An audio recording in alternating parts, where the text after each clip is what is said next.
This holiday, Halloween, a good excuse to bring fun to the show.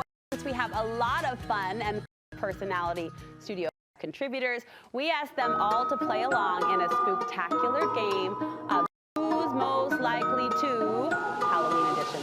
Joining me in studio to help with the results is Studio 5 Creative Contributor Michelle Crowley. Great to see you. Thanks. Good to be here. You like Halloween? I do like Halloween, but it's not my favorite of all the holidays. It's not your top. Not my top. Used to be. You've evolved. I've evolved. We grow. We change. Yeah. You answered this survey. Were you surprised by some of the questions? Some of them were kind of hard. You're like, who? Yeah. Okay, I'm going to read the results. I'll set up the question, and then we can just decide if we agree. Okay. The entire contributor team voted on these questions, so it's a collective tally. First question, who is most likely to have the best Halloween decor? I wonder who that was. Michelle, you swept it. You totally swept it. Which makes me laugh. I kind of knew that would be the case, and my house actually isn't decorated. What? You didn't decorate? No, I told you, it's not my absolute favorite holiday. I used to go all out on Halloween. When my girls were young, we did Halloween, and I used to like hand make all these costumes and do all the things. And I don't know, like they grew up, they stopped being around for Halloween, and I kind of just... You know what? I see it maybe coming back though as more grandkids enter your life. Absolutely, for sure. With the grandkids, it's all that stuff, all those boxes of things is going to come back out. But the older I get, I'm with you. It's like, am I going to haul all these bins out for 3 weeks? Yes. Do you know what I mean? Yes, and then I'm like, and then there's Thanksgiving right on top of that, and then Christmas right on top of that. So I actually laughed because I'm like, I bet they're going to choose me, and I chose for myself the one who's least into Halloween. So, when do you start decorating for Christmas? I'll start decorating for Christmas after Thanksgiving. You wait. I'm a purist. Yeah. I believe in, like, I want to celebrate one holiday at a time. I respect that. All right, next question. This one made me giggle. Who is most likely to survive a zombie apocalypse? Who did you vote for? I can't remember now who I voted for. Well, I'll tell you who won. It was actually a toss-up tie between Studio 5 parenting contributor Heather Johnson, who, yes, measured, calm, reasonable. Right. No, I didn't vote for her. Nerves Same thing. I would want her with me in an emergency. She would be good because she is level. Matt Townsend tied for that win, and I don't know if that's the comic relief. I don't know how Matt would be. I love you, Matt. I don't know how you'd beat an emergency. I feel like I get behind Heather before I get behind Matt. No offense, Matt. I like that we're treating a zombie apocalypse like a, quote, legitimate emergency. Like we're really going to happen. Matt was an EMT, though, and I can see him being very, confident and assuming. I don't know. Studio 5 contributor Mickey Everhart had something to say about this result. Okay. Let's hear what she said.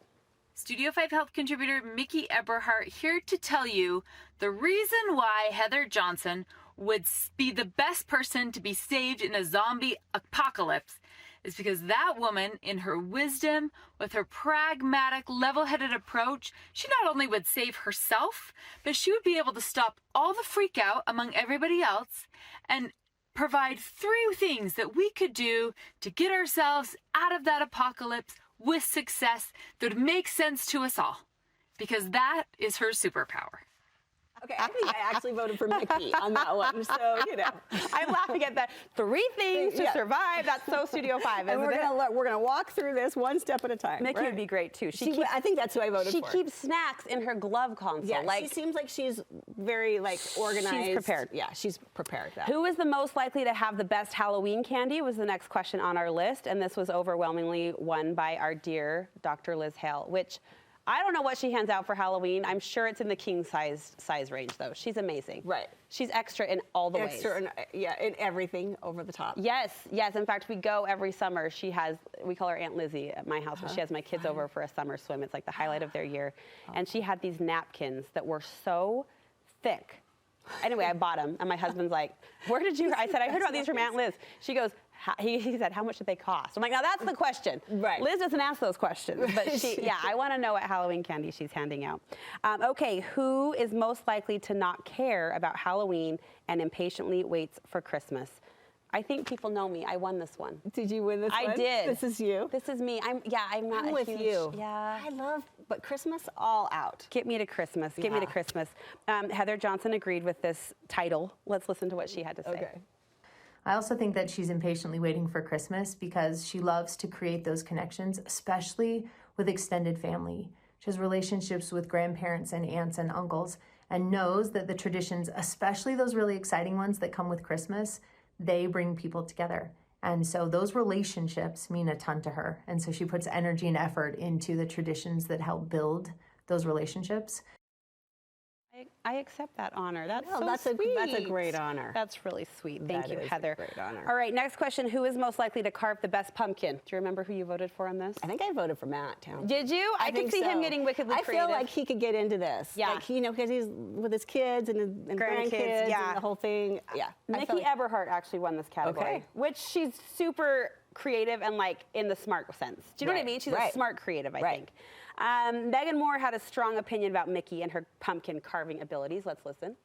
I voted for Mickey being the best pumpkin carver, and here's why.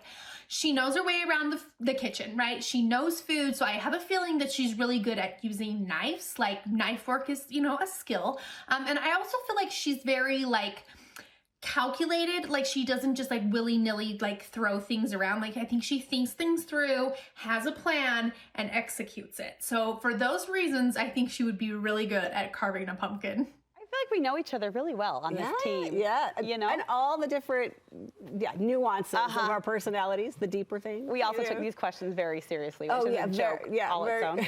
very seriously. Megan Moore won this next question, which I was laughing out loud because I totally agree. Who's most likely to get a black cat as their pet?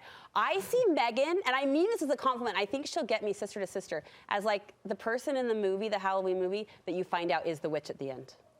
Yeah. I mean that complimentary. I don't know how. it's good. Yeah.